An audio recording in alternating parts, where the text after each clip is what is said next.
नमस्कार। तापमान लाइव में आपका स्वागत है। मैं नुसरत जहां। तापमान लाइव की इस प्रस्तुति में बात वाल्मीकि नगर संसदीय क्षेत्र की चुनाव बाद की स्थिति की। इसे राजद के अघोषित सुप्रीमो तेजस्वी प्रसाद की राजनीतिक अपरिपक्वता और पार्टी के रणनीतिकारों की नासमझी नहीं तो और क्या माना जाएगा कि 2020 के उपचुनाव में 3,80,821 मत हासिल करने वाले को हाशिए पर डाल 2019 के चुनाव में मात्र 62,963 मत पाने वाले को किला फतह के अंदाज में भाजपा से ला राजद का उम्मीदवार बना दिया गया, वह भी कांग्रेस के हिस्से की सीट हड़प कर। चुनाव परिणामों की समीक्षा बैठक में नेतृत्व के स्तर पर पार्टी के उन विधायकों को खूब हड़काया गया जिनके क्षेत्र में राजद को बढ़त नहीं मिली। वैसे विधायकों को 2025 के विधानसभा चुनाव में उम्मीदवारी से वंचित कर देने की चेतावनी तक दी गई, पर करीब आधा दर्जन संसदीय क्षेत्रों में कथित रूप से नेतृत्व की अपरिपक्वता की वजह से महागठबंधन की हार हो गई। इस पर कोई चर्चा नहीं हुई। उन आधा दर्जन क्षेत्रों में वाल्मीकि नगर भी एक है। 2014 और 2019 के चुनाव में इस संसदीय क्षेत्र से महागठबंधन में कांग्रेस के उम्मीदवार मैदान में उतरे थे। 2020 के उपचुनाव में भी हालांकि तीनों ही बार कांग्रेस की हार हुई, परंतु 2020 के उपचुनाव की इसकी उपलब्धि राजनीति को चौंकाने वाली रही। 2019 में पूर्व मुख्यमंत्री केदार पांडे के पौत्र शाश्वत केदार पांडे कांग्रेस के उम्मीदवार थे। 2,48,044 मतों में सिमट गए थे। उपचुनाव में कांग्रेस की उम्मीदवारी परवेश कुमार मिश्र को मिली। अप्रत्याशित ढंग से उन्होंने 3,80,821 मत बटोर लिए, यानी 2019 की तुलना में 1,32,777 मतों का जबरदस्त उछाल। इस उछाल से राजनीति चौंक गई, पर तेजस्वी प्रसाद यादव ने इसको महत्व नहीं दिया।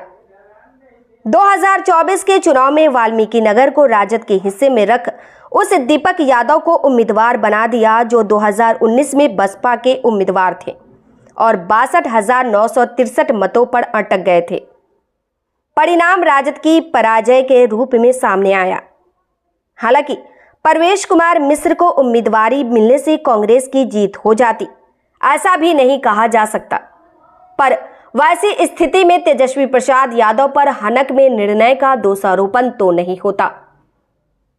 विश्लेषकों की समझ में उम्मीदवारी जिस किसी को भी मिलती, एनडीए के इस गढ़ को तोड़ना उसके लिए आसान नहीं होता। इस क्षेत्र पर एनडीए 1985 से काबिज है, जब बगहा के नाम से यह अनुसूचित जाति के लिए सुरक्षित था।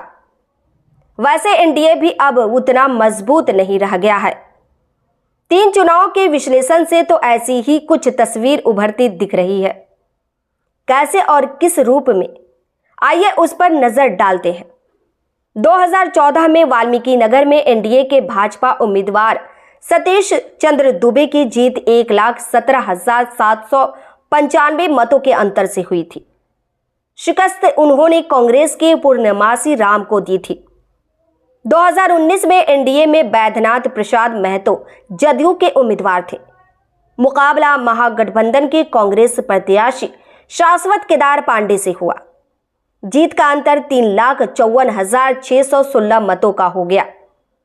बैद्यनाथ प्रसाद महतो को 6,02,660 मत मिले थे, तो शाश्वत केदार पांडे को 2,48,044 मत। चुनाव के कुछ ही माह बाद सांसद बैद्यनाथ प्रसाद महतो का निधन हो गया। 2020 में उपचुनाव हुआ।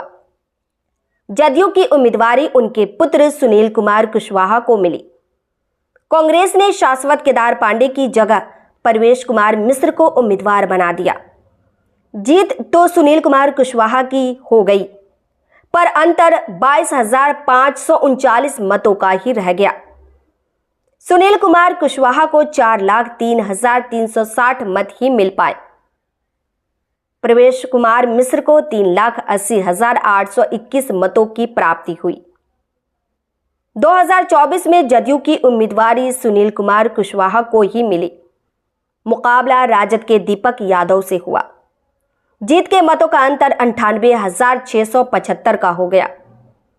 एनडीए की जीत हुई, पर 2019 की तुलना में 2,55,941 मतदाता उससे विमुख हो गए। सुनील कुमार कुशवाहा को 5,23,422 मत मिले, जो 2019 की तुलना में 79,238 कम है। दीपक यादव को 4,24,747 मतों की प्राप्ति हुई। यह 2019 में कांग्रेस को मिले मतों से 1,76,703 मत अधिक है, पर उपचुनाव में कांग्रेस को मिले मतों से महज 43,926 मत ही अधिक है। यहां गौर करने वाली बात है कि जब 2019 की तुलना में 2,55,941 मतदाता एनडीए से छिटक गए और उनमें 1,76,703 मत राजद को मिल गए, तो फिर ऐसी जीत का कोई मतलब रह जाता है क्या? इस प्रस्तुति में बस इतना ही। फिर मिलते हैं ऐसी ही दूसरी किसी खास खबर के साथ। वरिष्ठ पत्रकार सुनील कुमार गुप्ता का यह विश्लेषण पसंद आया हो तो अपनी प्रतिक्रिया जरूर दीजिएगा। तापमान लाइव चैनल को देखिए, शेयर कीजिए, लाइक कीजिए और सब्सक्राइब अवश्य कीजिए। धन्यवाद।